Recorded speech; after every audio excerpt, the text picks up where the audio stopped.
makan enak, saking enaknya ingat gak kepada Allah? Insya ciri-cirinya syukur nikmat.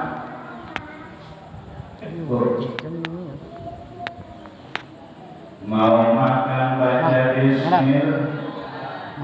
Kalau pas tengah-tengah makan lupa bismillah bacaannya, ada yang tahu? Ketika di awal makan kita baca bismillah karena lupa atau karena terburu-buru, maka di pertengahan makan kita baca bismillahi awalahu wa akhirahu. Apa bu? Bismillahi awalahu wa akhirahu. Beres makan alhamdulillah. Itu minimal ada rasa syukur kita kepada Allah Subhanahu wa ta'ala. Mengapa kita harus menyebut asma Allah ketika makan? Karena setan ini ditugaskan oleh iblis untuk mengganggu keturunan Nabi Adam hingga yaumul kiamat. Yang punya harta, yang usaha dicampuri oleh setan sampai kepada mencetak anak pun setan punya andil, punya saham. Lama orang terbaca doa. Makanya ketika kita punya uang dan minta ampun, jangan salah. Ingat ketika kita ronde pertama mau naik ke ring dua susu, baca apa tidak? Baca doa saja. Berani sumpah asal seseorang aja. Baca doa. Allahumma jannibna syaitan wa jannibi syaitan ma razaqtana. Serta ia mengerti langsung terburu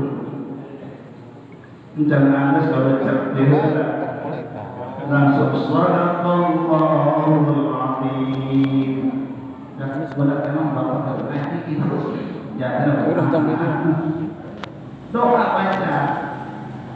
Nah, jadi kata Allah wa syarikhum fil amwali wal auladi wa ilhum.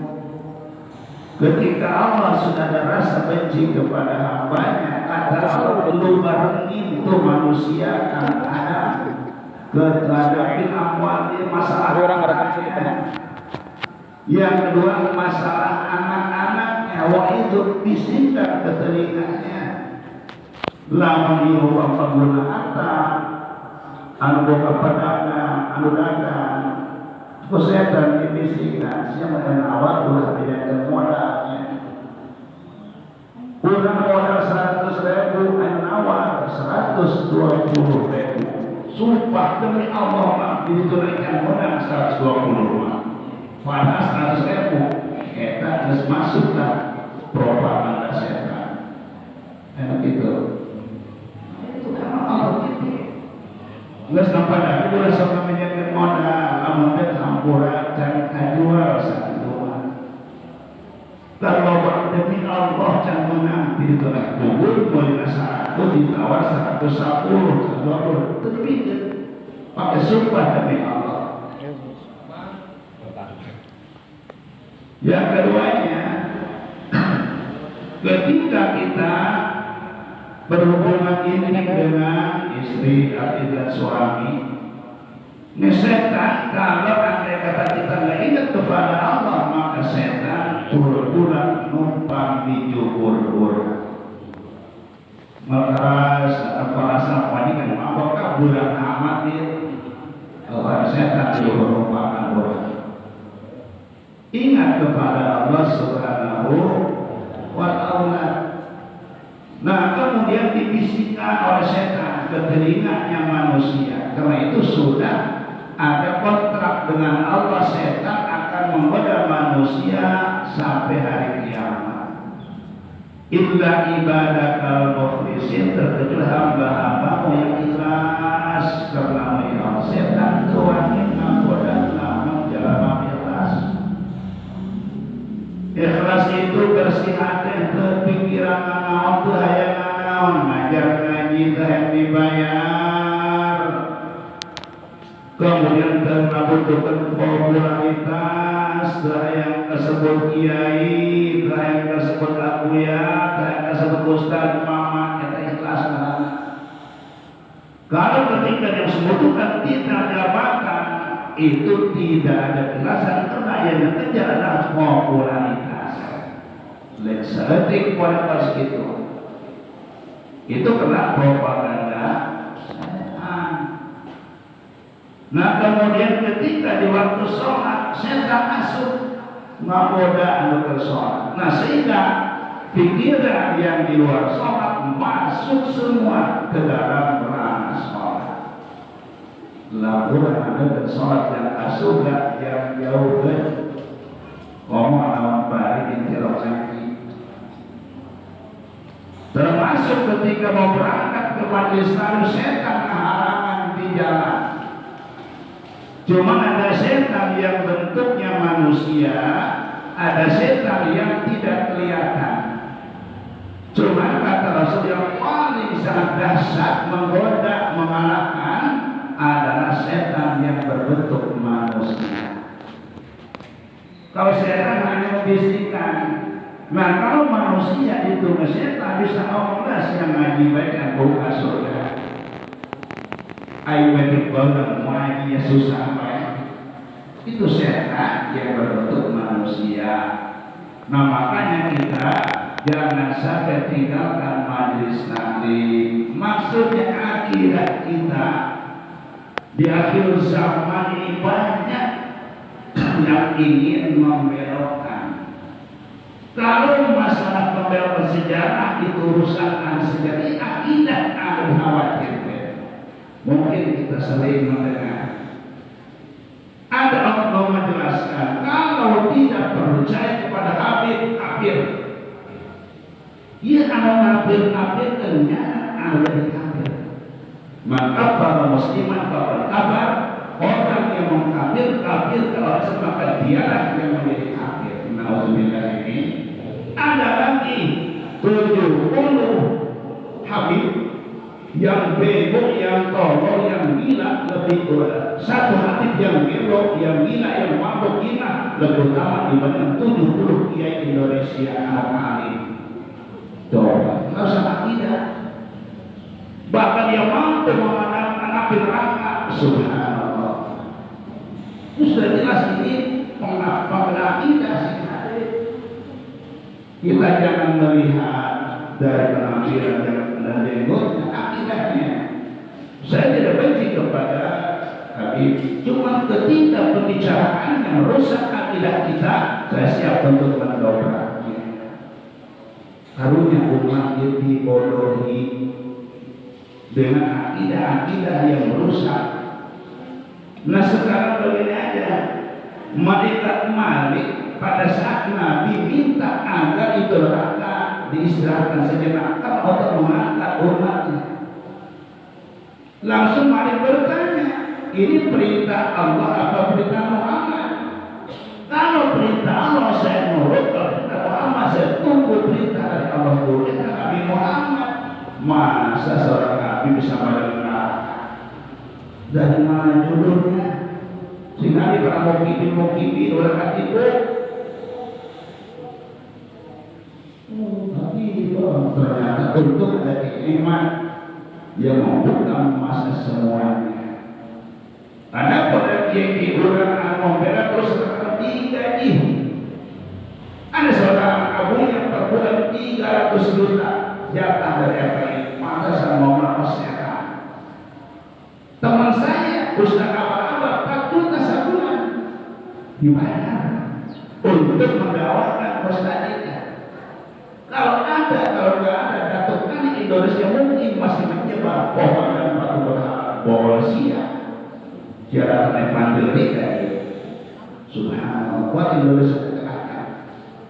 Nah dia pasti merasa membela kita menjaga orang ulah itu orang betul orang tua belum kita asli Indonesia yang terawal sama insya Allah mual dulunya sah. Amin ya Rabbal. Amin. Gua kadang-kadang sedih, masya Allah, kenapa kalau bisa begitu? Sementara masih banyak pribumi itu mati-matian ngambil duit gede.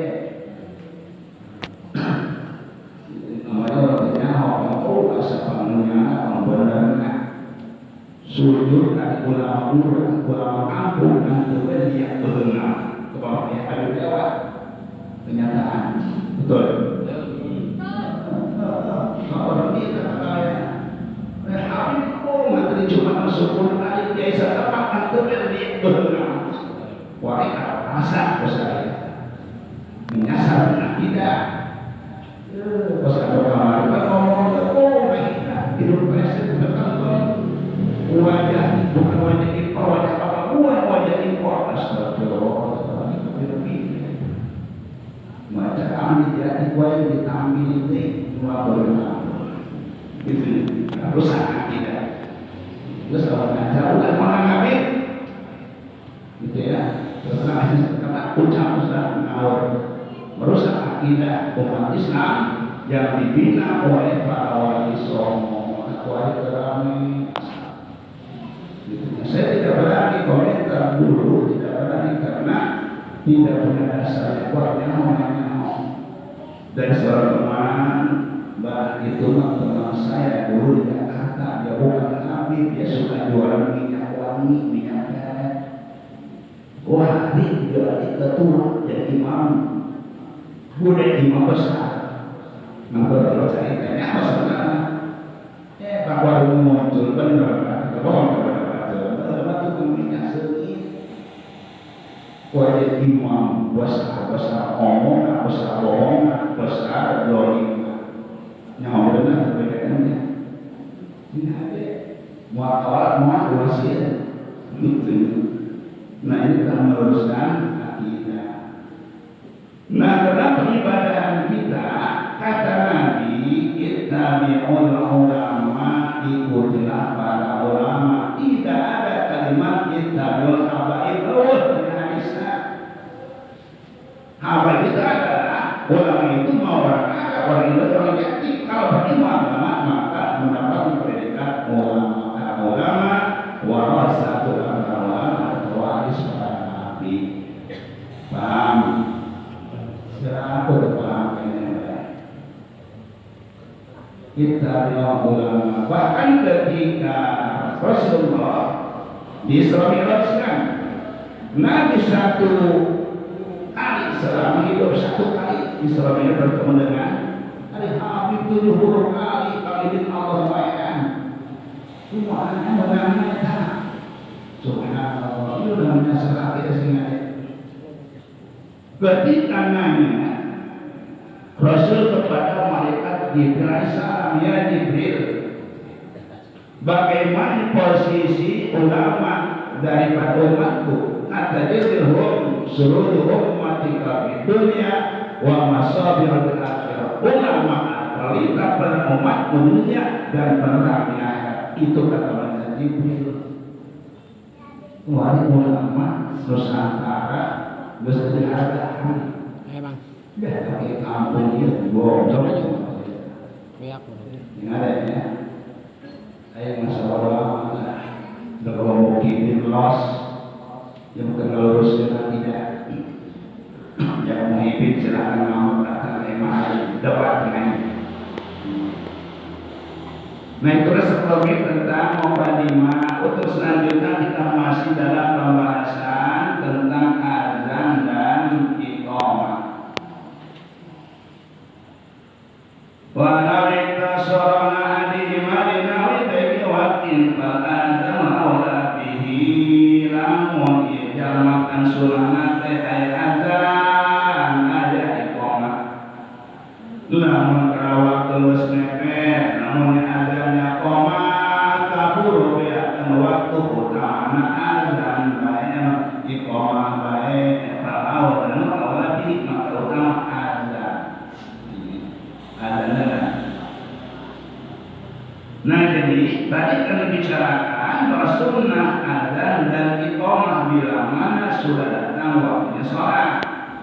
Tetapi kalau waktu yang sudah sempit, nah kita utamakan azan aja, qomat tidak qomat pun tidak masalah. Gitu ya. Kalau waktunya sudah sempit banget.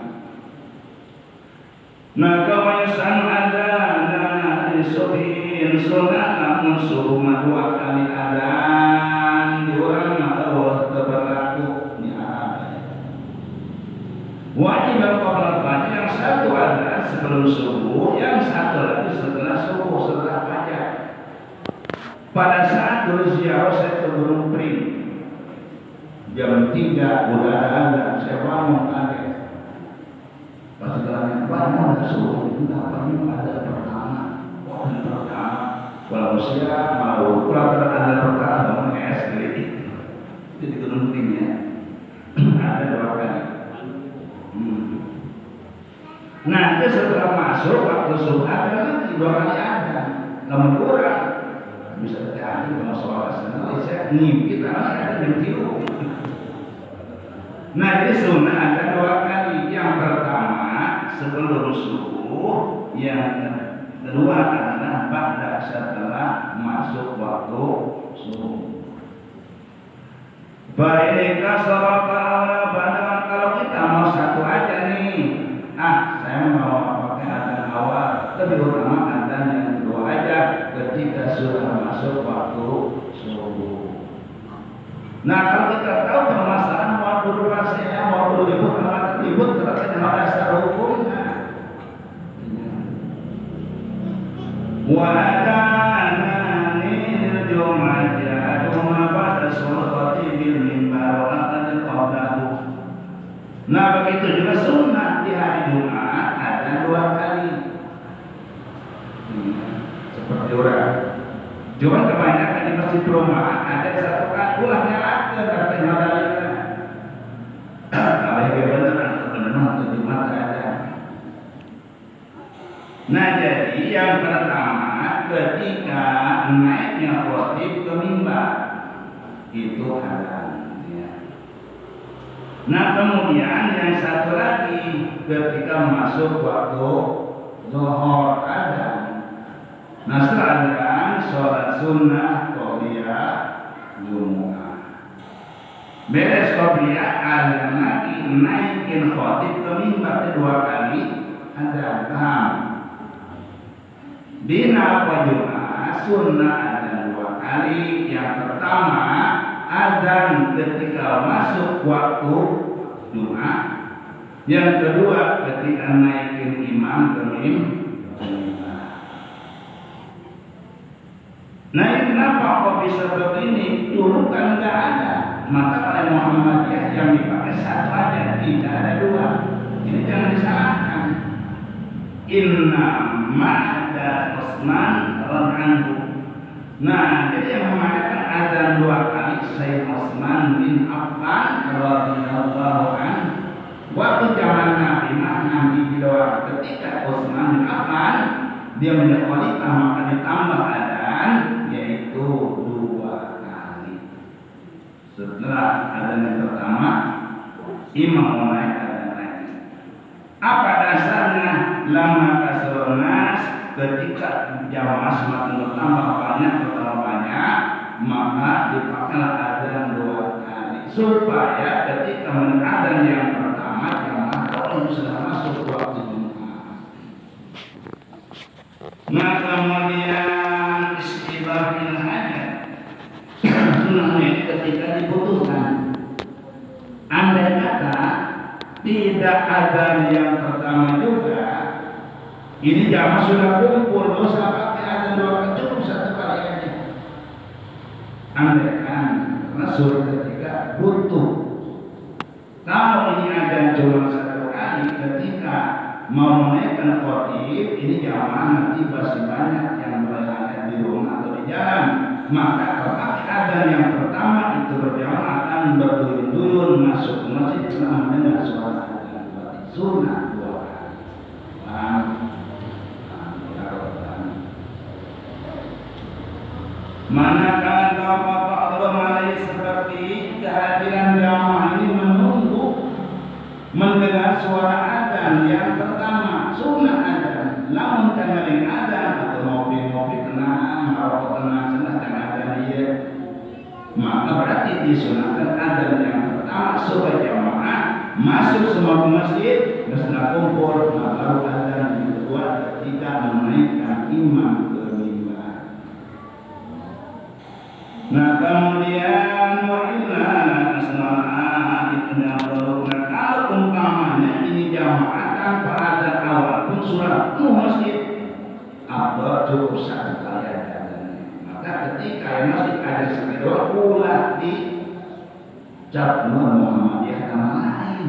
Emang ambil nakoda itu kan perjalanan nanti jamaah ketika sudah masjid penuh orang tua mungkin jam 12 nah ini tergantung ke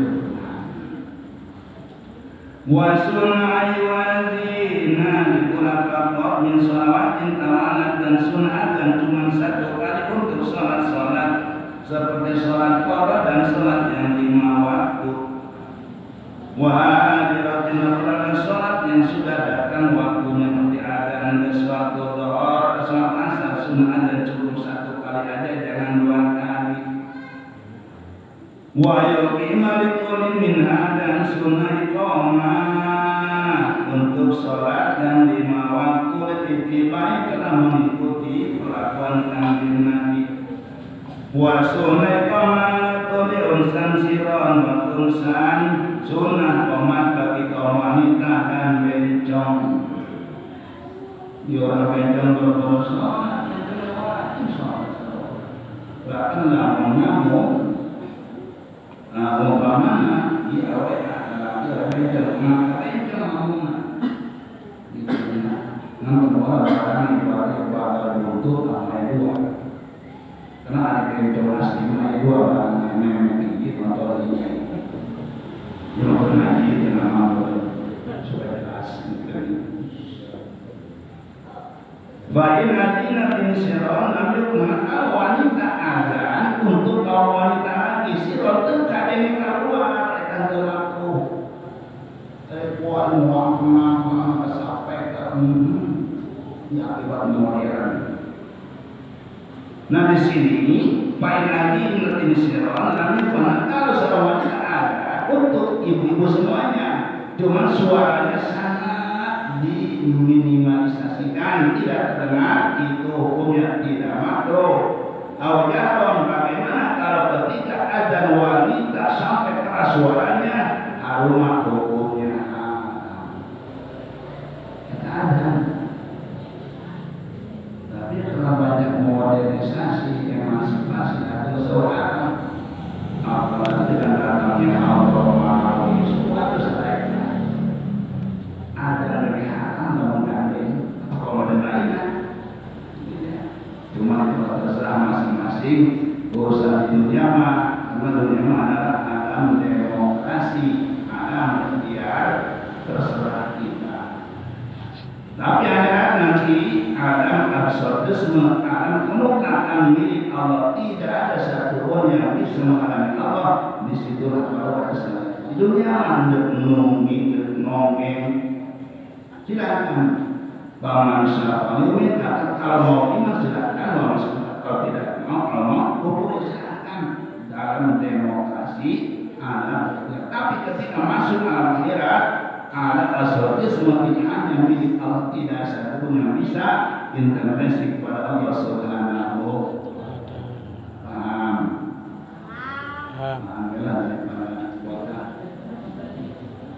wa yunadi li jam'atin masru'atin bi naflin nabi sunatan memanggil untuk sholat berjamaah semacam sholat di tarawih dan witir itu as-sholat atau as-sholatu jami'ah dan sholat janazah wal qomat itu as-sholatu jami'ah dan tarawih as-sholatu jami'ah dan sholat gerhana, sholat jamiah. Di orang yang pernah sholat gerhana, pernah terjadi kumpul pejabat di masjid dan diundang, pas itu orang bisa imam pulang aja keluar, pasti mana bisa menerima informasi bubar orang bisa imam. Masya Allah, buat belakang masjid saya pengen tahu informasi bubar apa undangan pemerintahan kabupaten undangan yang bisa jadi imam. Masya Allah. Dulu waktu Ibu Tina meninggal di masjid, nggak ada yang bisa sholat gaib. Kurang sedih, karena kalau ada ketikanya berapa artinya orang bisa imam, namanya. Makanya sekarang ya kita bersyukur dengan adanya ilmu dan Allah tidak. Bukan karena saya, bukan karena Allah Subhanahu. Nah kemudian cukup umpamanya sholat, maka subuh sebenarnya sholat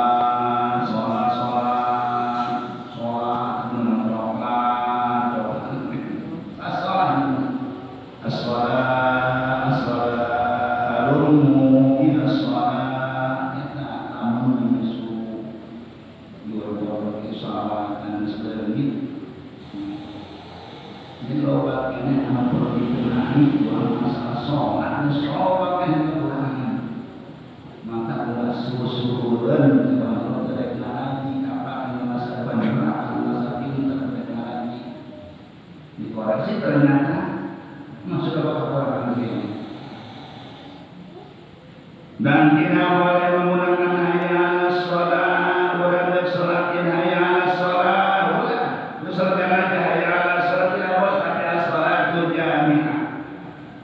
Apa sholatu ala man hadar min awatil muslimin, tenang pasti itu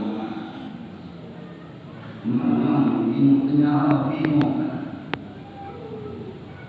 Makharanya wa yamlagina inda dukhul waqti, kemudian seharusnya pantasnya sunahnya kalimat asal jami'ah ketika masuk waktu sholat dan ketika mau sholat akan menjadi pengganti adzan dan iqamah. Sholatnya as-sholatu jami'ah rahimakumullah. Kita mengesahkan disunahkan dalam azan dan qomat tertib sesuai dengan apa yang dianjurkan oleh Nabi kita Muhammad sallallahu alaihi wasallam. Kalau terbalik itu tidak sah, azannya harus diulang kembali. Umpaman azan Allahu akbar Allahu akbar asyhadu anna Muhammadar Rasulullah asyhadu anna la ilaha, itu tidak sah, ulang kembali. Atau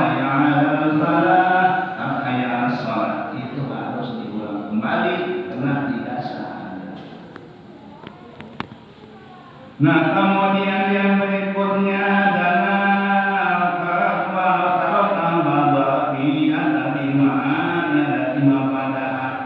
kurang azan pohon mantas Allahu Akbar Allahu Akbar langsung asyhadu anna Muhammadar Rasulullah, jangan dilanjut diulang kembali itunya. Nah jadi keterangannya kalau seseorang meninggalkan sebagian daripada kalimat azan, maka ini atami harus diulang kembali serta diulang dari awal. Allahu Akbar Allahu Akbar langsung hayya sholat, ulah dilanjut tapi kembali ke Allahu Akbar lagi. Itu menurut aturan dari Nabi kita Muhammad sallallahu alaihi wasallam.